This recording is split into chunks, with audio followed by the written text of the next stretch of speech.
guys, welcome back to my channel. Today's video is going to be a back to school video. I'm going to show you some of the essentials that you will need for when you return to school, whether you are going to middle school, high school, or even college. Any of these materials can be used for either of those schools.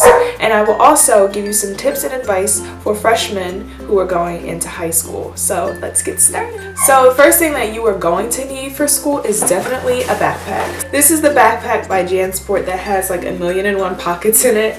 It has a front pocket which you can store like your cell phone in. It has the pocket that unfolds here.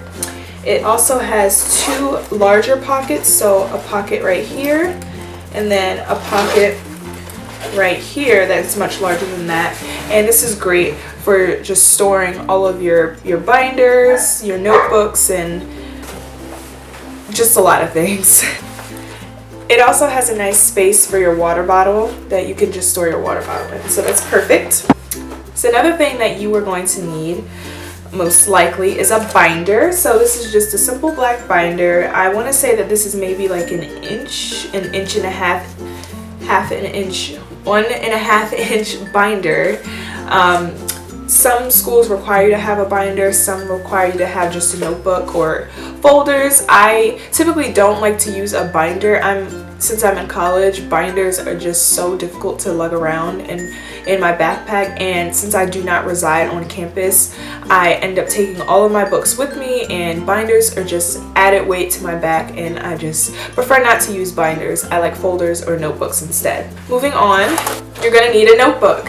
So this is just a shorter version of what a normal size notebook would look like. You can obviously get the normal size one, or you can go with the shorter version. I like the shorter one because it's so cute and it fits in a tiny place. Sometimes I don't like to carry a backpack. I like to carry a nice tote bag that goes with my outfit. So having this notebook fits perfectly inside of that bag. And if you don't like notebooks, or if you don't want to use notebooks, you can definitely use lined paper. You can take the lined paper that has the 3 holes on the side and pop those right into your binder, and there you go. You have a portable notebook in a way. Next, you're going to want to schedule all of your events in something. You're going to want to write down your homework. You're going to write down what time you have to be to practice and what time you need to work out or whatever. So here is just a simple planner. This one is for 2015, but obviously you're going to pick up one that's for 2016 because that is the year that you are going into. So this is just okay.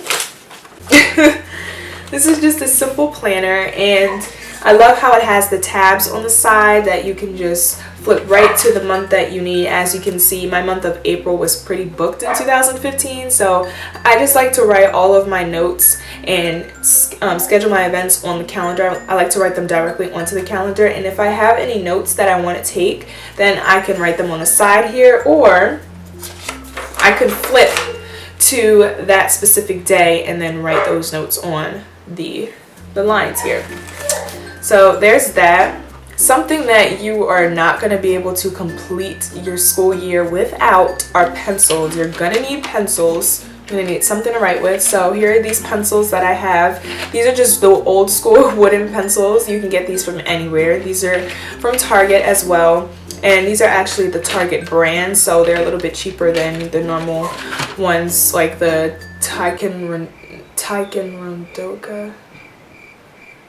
I forget the pencil name, but it's like literally like my favorite pencil ever. Also, you're gonna want some index cards for those late nights that you want to just get things down on a piece of paper quickly for a test that you may have the next day. You would just want to write some quick notes or definition on it. Note cards are the way to go.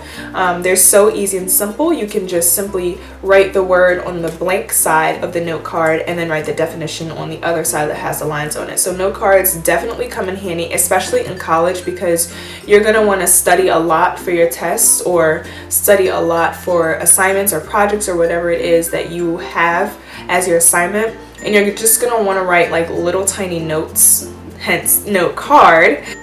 You're going to want to write just simple little notes on these note cards so that you can quickly get the information that you need for your assignment. And these are perfect for research papers. Let me tell you, I probably went through an entire pack on just one research paper. That was like in high school though. Then you're probably gonna need some Post-its. Post-its are great for just writing down little tiny notes. And something else that I want to show you guys that isn't usually an essential or something that you necessarily need to have for school is a cork board. And let me go grab that for you. This is very efficient to have if you just want to quickly look at the board to see what you have for that day, or you need to remind yourself that you have something to do for the day, and you just write what comes to mind on this Post-it note as a reminder, and then just quickly stick it on the cork board. Sometimes you may need Sharpies, so Sharpies are another great thing to have for school too, as well as highlighters. Highlighters are like the best when it comes to school supply shopping, because you will come to find that you'll be taking a lot of notes and you'll be studying a lot for your test, and you're going to want to highlight important parts of the information that you are reading. So highlighters, Sharpies, all of that stuff is perfect for studying. Moving on to a little bit of technology. Here is my graphing calculator. For those of you who are entering high school, you are definitely going to need a graphing calculator. And college, you might need a graphing calculator. It depends on what course you are taking, but I know high school you will definitely need one of these for the more advanced classes that you will be taking for math. And this is just the TI 83 Plus, and this is the cheaper one that they have. I like to go for the more inexpensive products and the ones that I know are going to work and just not burn a hole in my pocket. This one I think was about $100, but if you get the TI 84, which is the newer version, I think that one is around maybe $120, $130, but don't quote me on that. I'm not exactly sure, but I know I got this one for about $100, and it works just the same as the TI 84. The TI 84 is just a more updated version of the TI 83, which is this one. And I know I used this a lot in high school. This was like my holy grail item when I was in school. I used it for everything, and I didn't even just use it for math class. Like, I used it for science classes too. When I had physics, I definitely needed it for my physics class because I did a lot of math in that class. Sometimes I needed it for my chemistry class, but not all the time. And you never know when else you might need it. You might need it for, I don't know, social studies or something. I don't know. But it's a really great, useful, and great tool to have for school. So I recommend you getting that if you need it for that class.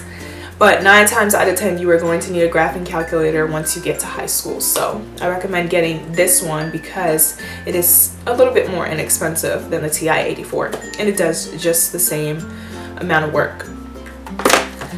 Something that you don't necessarily have to have, but it could work as an essential, is a nice tablet to have on the go. This is just my Kindle Fire. It's equivalent to the iPad mini. I think it's actually a little bit smaller than the iPad mini, but I'm not exactly sure.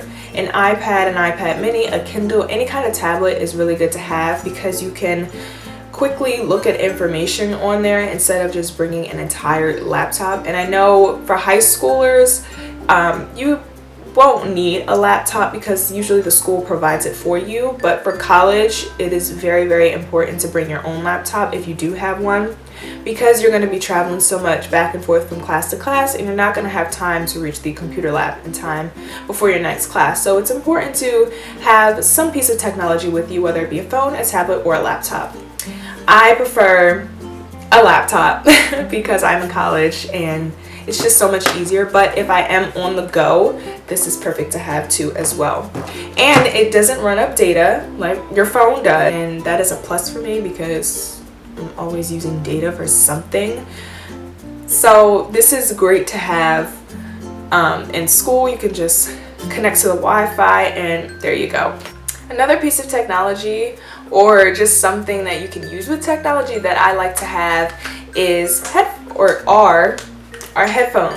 Headphones are just amazing to have for school. You can listen to your music while you're on the bus on the way to school, and even when you're going home, you can listen to it when you have free time throughout the day. Just never listen to it while the teacher is teaching, obviously. I love headphones because it allows me to focus a little better, especially when I'm at home doing homework or if I'm in the library and I just want to listen to something that will get me motivated to do my work. And that is exactly what my music does for me. I just pop on my favorite song and I'm just in the zone and I complete my work as fast as I can get it done. So headphones are also a great essential to have as well. So the last thing I'm going to show you is my laptop. I'm kind of using it right now, so I'm just going to give you a little brief look at it. This is just the MacBook Pro. This is a very great thing to have in school. Like I said, if you're in high school, it doesn't really matter if you have a laptop.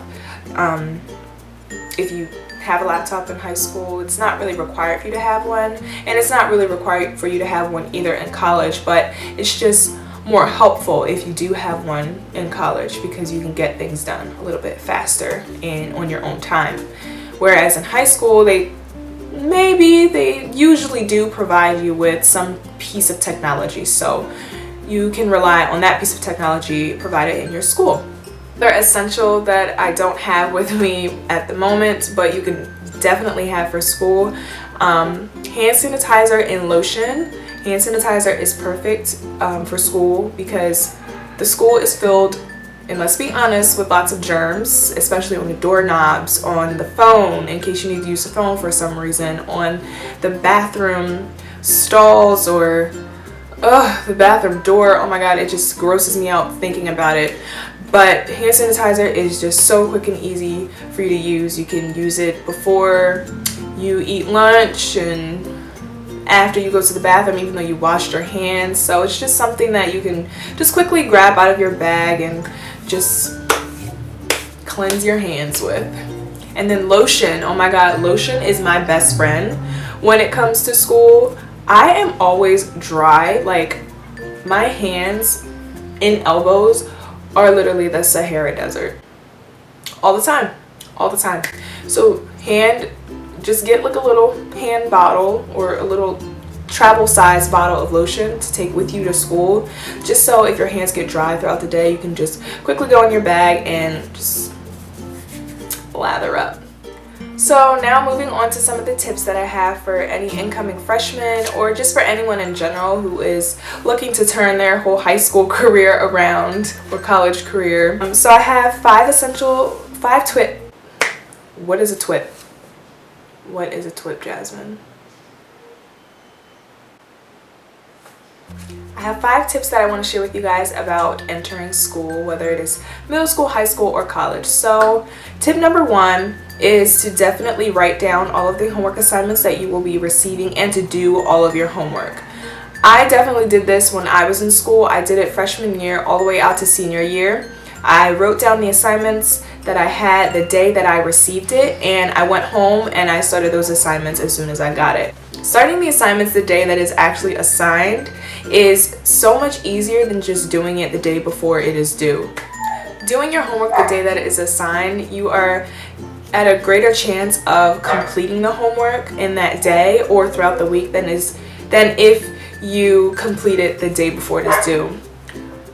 I will be honest, some days I procrastinated and it got the best of me. Don't procrastinate. I guess that can be wrapped into this tip. Don't procrastinate. If you procrastinate, you will lose sleep. Number 1, you will lose sleep and your work just won't be the best. You always want to have the best work in the class just so that you can get straight A's, great grades, and graduate with honors and possibly get a full scholarship into college. So all of that ties into graduating. So you want to make sure that you're completing all of your assignments on time and don't procrastinate. My second tip for you guys is to pay attention in class and to take great notes. Taking great notes will ensure that you are paying attention and it's one step closer to you acing that exam that you're going to be having. And also make sure that you are studying each and every night. Studying each and every night is so important and it will show through in the exam that you will have. If you don't study, chances are you are going to fail the test. It's happened to me before. I'm gonna be honest, it's happened to me before.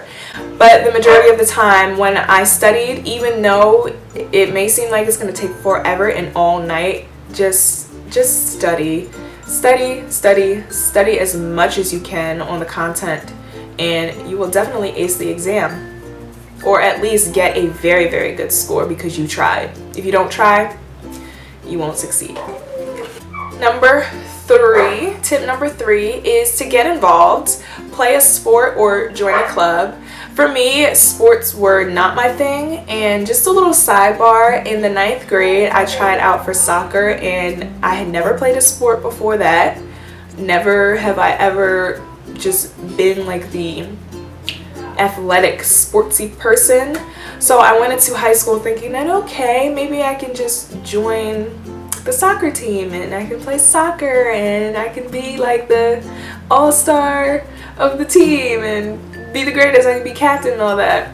No, I tried out for soccer, I sucked at it, I played for 3 days and didn't make the team. That was it. I was like, you know, it wasn't for me anyway. But I knew that athletics was never for me, and I just wanted to go try something new, but it's fine. And then also join a club. I never joined any club. I know, I'm giving you guys advice and it didn't even like work out for me. This is why I'm giving it to you, because it didn't work for me. I never joined a club throughout my high school years, except in the 11th grade I created my own club, and that was a fashion club. My school never had a fashion club. I don't know why. We had a fashion class, but we never had the actual group to back it up. So I created a fashion club. It wasn't all that successful, but it goes to show that I took my leadership skills and I put it out there on the table, and I discussed it with the principal and the fashion group, the fashion teacher. And I created this group where we brought in clothes that we did not wear.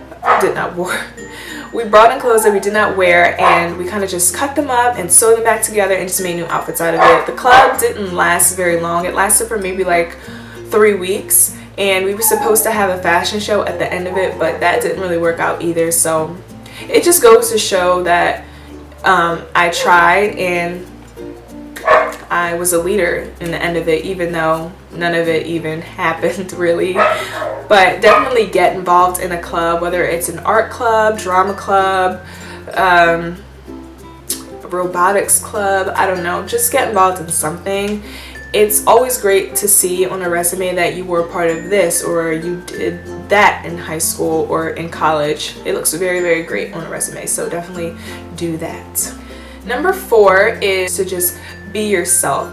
Be your own person. Don't fall behind anyone else's, I don't know.